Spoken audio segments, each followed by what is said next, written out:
भारत गौरव आचार्य श्री पुलक सागर जी गुरुदेव के प्रवचन और लेटेस्ट धार्मिक भजन व कार्यक्रम निशुल्क देखने व सुनने के लिए हमारे YouTube चैनल जीन शरण मीडिया को आज ही सब्सक्राइब करें। अरे भाई, कुछ नहीं होता कि हमको लाइक करो बाहरी दुनिया। अब लोग अपने को कहते हमें लाइक करो। वाह, गजब हो गया। वाह रे आदमी का चरित्र, वाह रे आदमी का व्यवहार, वाह रे आदमी का व्यक्तित्व। सोचिए आप, विचार करना है। आप कम से कम 3 बच्चे पैदा करो, कम से कम। समझ में आ रहा? एक बच्चा अपने पास रख लेना, एक बच्चा पुलक सागर को देना और एक बच्चा देश के लिए समर्पित कर देना, राष्ट्र के लिए समर्पित कर देना। तुम्हारा जीवन सार्थक और सफल हो जाएगा। एक बच्चा है, उसको देख देख के रहते हो, उसको देख देख के निहारते हो, उसकी इतनी जिद पूरी करते हो कि बुढ़ापे में फिर वो बाप को बाप नहीं समझा करता है। आदर्श परिवार होना चाहिए। कल मेरा संचेती परिवार में प्रवास रहा। बहुत अच्छा परिवार, 2 भाइयों का परिवार। उनसे जब मैं मुखातिब हुआ, उसके परिवार से मिला, बड़े प्रेम से रहते। मैंने कहा कि तुम लोग रहते कहाँ हो? बोले हम यहाँ रहते हैं, वो वहाँ रहते हैं। मैंने कहा मकान की वजह से या मन की वजह से? बोले मन की वजह से हम एक हैं, मकान की वजह से अलग अलग रहा करते हैं। और एक बात याद रखो नासिक वालों, मकान की दूरियां चल जाती हैं लेकिन मन की दूरियां नहीं होना चाहिए। मन से हमें बिल्कुल आसपास होना चाहिए, एक दूसरे के दिलों में रहना चाहिए। ये जिम्मेदारी किसकी है? एक नारी की जिम्मेदारी है। वो चाहे तो घर को स्वर्ग बना दे और वो चाहे तो घर को नरक बना दे। तुम्हारे ऊपर डिपेंड है, पूरी जिम्मेदारी तुम्हारी है। घर को कैसे जोड़ करके चलना, घर को कैसे प्रेम से जोड़ करके चलना है। एक बात याद रखना, विचार करना है आपको। ऐसा परिवार बनाओ, ऐसा व्यक्तित्व बनाओ अपना, ऐसा आदर्श बनाओ कि लोग तुम्हें कह सकें कि ये परिवार एक आदर्श परिवार है। ध्यान रखिए मान्यवर, थोड़ी सी नासमझी, उससे परिवार टूटा करते हैं। थोड़ी सी समझदारी आ जाए ना तो जीवन आनंद में परिवर्तित हो जाता है। आज मैं आपको इतना ही कहता हूं, एक निवेदन कर रहा हूं। हिंदू परंपरा में पहले ऐसी व्यवस्था थी कि घर के आंगन में तुलसी का पौधा लगाया जाता था। रोज उस पर आस्थाओं का जल छोड़ते थे। तुलसी शुभ होती थी, मंगल होती थी, आरोग्यवर्धक होती थी, तुलसी पवित्र होती थी। घर के आंगन में तुलसी जरूर होती थी।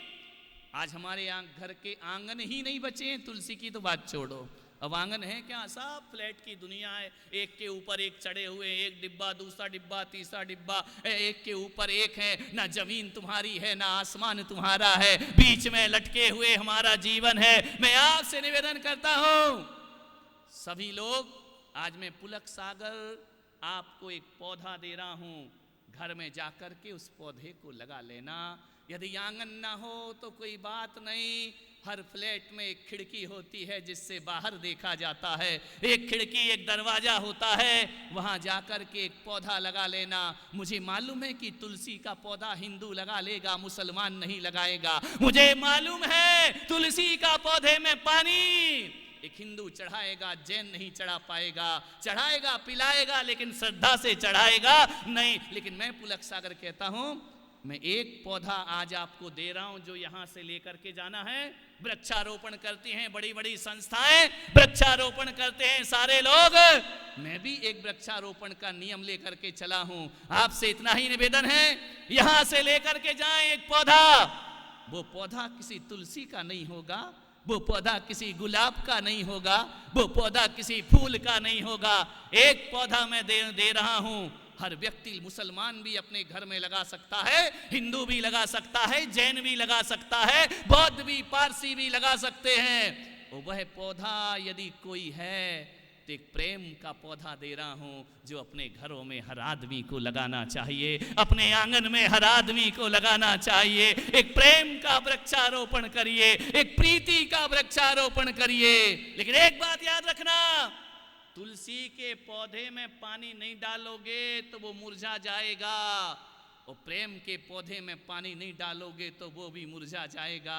लेकिन याद रखना, तुलसी के पानी में गोदावरी का जल उसे हरा कर दिया करता है, लेकिन प्रेम के पौधे में पानी की जरूरत नहीं होती है। पानी डाला जाता है, वो पानी किसी नदी का पानी नहीं होता है। प्रेम के पौधे को हरा रखना है तो समझदारी का पानी डालिए, आपका पौधा हमेशा हरा रहेगा। समझदारी थोड़ी सी ना समझी मत बरतिए, वरना ये प्रेम का पौधा सूखने में ज्यादा देर नहीं। समझदारी, थोड़ी सी समझदारी। एक बहू थी, उसके घर में पीहर से साड़ी आई, और जैसे ही साड़ी आई उस बहू ने समझदारी दिखाई। पीहर से कुछ आ जाए ना तो इतने खुश होते हैं, इतने खुश होते हैं, इतनी खुशियां मिलती हैं। मायके से कुछ आ जाए ऐसा लगता है कि रामनाथ कोविंद ने पद्मश्री का अवार्ड दे दिया हो। इतना, अरे मेरे पीहर से आया, पीहर से आया, पीहर से साड़ी आई। उसने देवरानी को दिखाई, बहू सासू को दिखाई।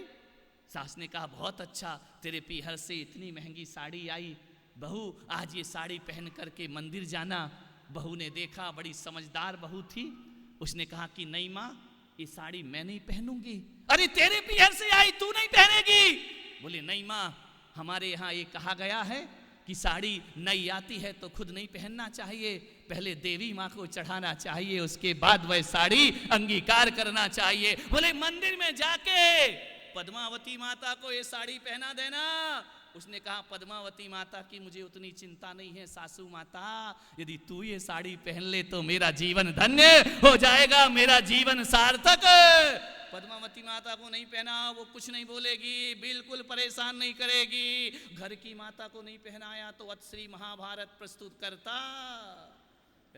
वो साड़ी पहले अपनी सासू को पहनाई। लोग कहते हैं कि देवी को चुनरी चढ़ाने से सौभाग्य जगता है, और मैं कहता हूं घर में सासू को साड़ी पहनाओ, परम सौभाग्य तुम्हारा जागृत हो जाएगा कि मां जब तक तू ना पहनेगी तब तक मैं ये साड़ी पहनने वाली नहीं। घर कैसे चलता, परिवार कैसे चलता, क्या बिगड़ जाएगा। और सासू भी ऐसी थोड़ी है कि वो तैयारी बैठी है कब आए और मैं पहन लूं। नहीं, कहना माता जी ये साड़ी आप पहनिए, जब तक आपका हाथ नहीं रखेगा ये साड़ी शुभ होने वाली नहीं है। ये साड़ी में ध्यान रखना, जिस सासू ने तुम्हें सौभाग्य दिया है, पति दिया है ना, मांग का सिंदूर दिया है, अरे जो सासू सौभाग्य दे सकती है, अपनी कोख का बच्चा तुम्हें पति के रूप में दे सकती है, तो ध्यान रखना उसको साड़ी चढ़ाओ तो हजारों वरदान भी वह सासू तुमको प्रदान कर सकती है। जीवन को थोड़ा सा बदलो, थोड़ी सी सोच बदल लीजिए, जिंदगी में आनंद की बहार आ जाएंगी, घर का नजारा बदल जाएगा, घर के विचार बदल जाएंगे। क्रोध मत करो, गुस्सा मत करो, झुंझलाओ मत, चिल्लाओ मत। एक 8 साल के बच्चे से मैंने पूछा कि बेटा गुस्सा करना चाहिए? बच्चा बोला नहीं, गुस्सा नहीं करना चाहिए।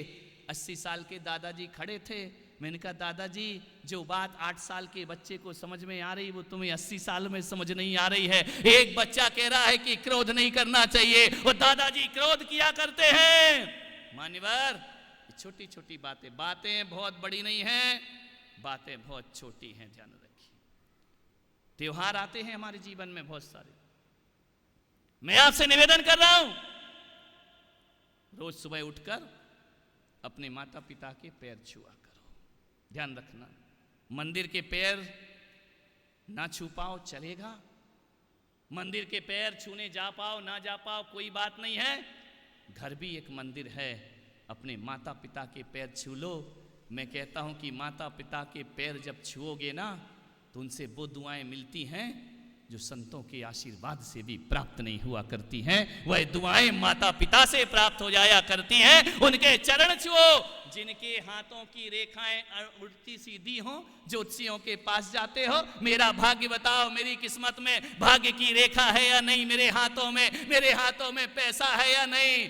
मैं पुलक सागर कहता हूं कितनी भी आड़ी टेढ़ी रेखाएं तुम्हारे हाथ में हो, अरे माँ बाप के चरण छूले सारी रेखाएं अपने आप सीधी हो जाया करती हैं, अपने आप वो रेखाएं पवित्र हो जाया करती हैं। माँ बाप से रिश्ता बनाओ, माता पिता को सम्मान दो। घर में सम्मान खत्म हो रहा है, माँ बाप का ध्यान रखिए। कोई किसी की सुनने को तैयार नहीं है। बहू कहती है मैं नहीं सुनूंगी, सासू कहती है मैं नहीं सुनूंगी, बेटा कहता है मैं नहीं सुनूंगा, बेटी कहती मैं नहीं सुनूंगी। तो क्या सुनने के लिए वो पड़ोसी पैदा हुआ है? तुम एक दूसरे की कोई सुनने को तैयार नहीं हो। थोड़ा सा धीरज, थोड़ी सी सुनने की कला लाओ। एक बात याद रखना, पुरुषों से निवेदन करूंगा, जब दुकान से लौटो, दफ्तर से लौटो, ऑफिस से लौटो, पत्नी यदि पलंग पर लेटी है तो जाके थोड़ा पूछ लिया करो, क्यों तेरी तबीयत खराब है क्या, तेरा सिर दुख रहा है क्या, तेरा कोई तकलीफ है क्या, एक बार पूछ लिया करो।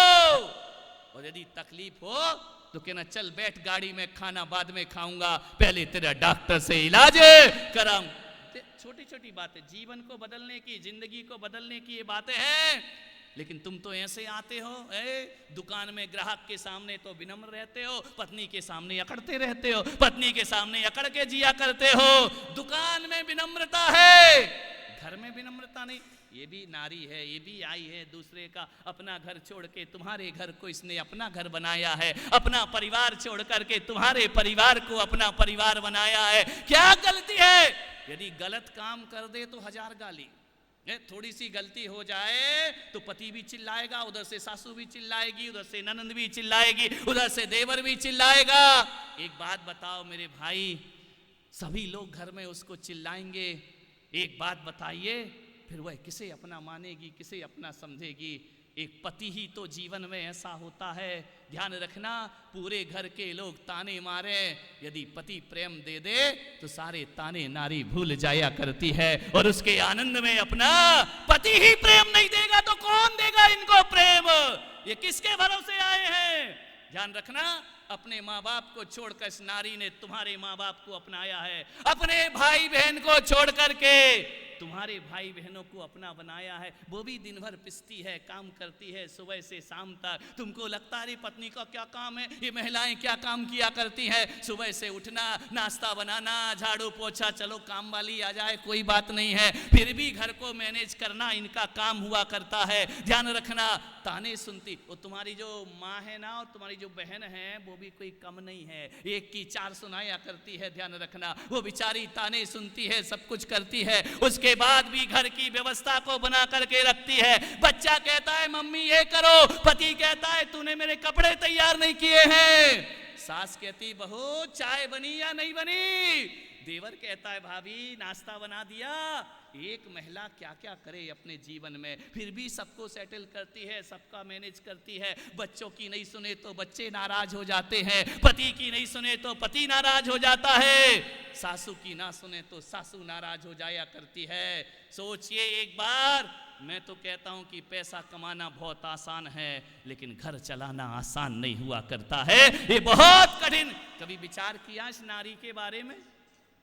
कभी सोचा है जिंदगी में, जब पति बाहर चला जाए ना और बच्चे ना हो घर में, और इनसे पूछो कि क्या खा रही हो, क्या बना रही हो, तो ये कहती कि आज क्या बनाना, क्या खाना, पति देव तो बाहर गए, बच्चे अपने नानी के यहाँ गए हैं, आज तो हमें क्या बनाना, क्या खाना। इसका मतलब आप ये सोचिए, ये खाना भी अपनी पसंद का नहीं बनाती, ये खाना भी तुम्हारी पसंद का बनाया करती है, ये भोजन भी तुम्हारी पसंद का बनाया करती है, ये बच्चों के लिए भोजन बनाती है, ये पति के लिए सब कुछ किया करती। समय दे दो। ध्यान रखना, पुरुषों से मेरा निवेदन है, महावीर जयंती पर सोने की अंगूठी नहीं लाओ चलेगा, महावीर जयंती पर कीमती साड़ी नहीं लाओ चलेगा। कौन महिला बोली महाराज हमारे पति को बिगाड़ो मत? ध्यान रखना विचार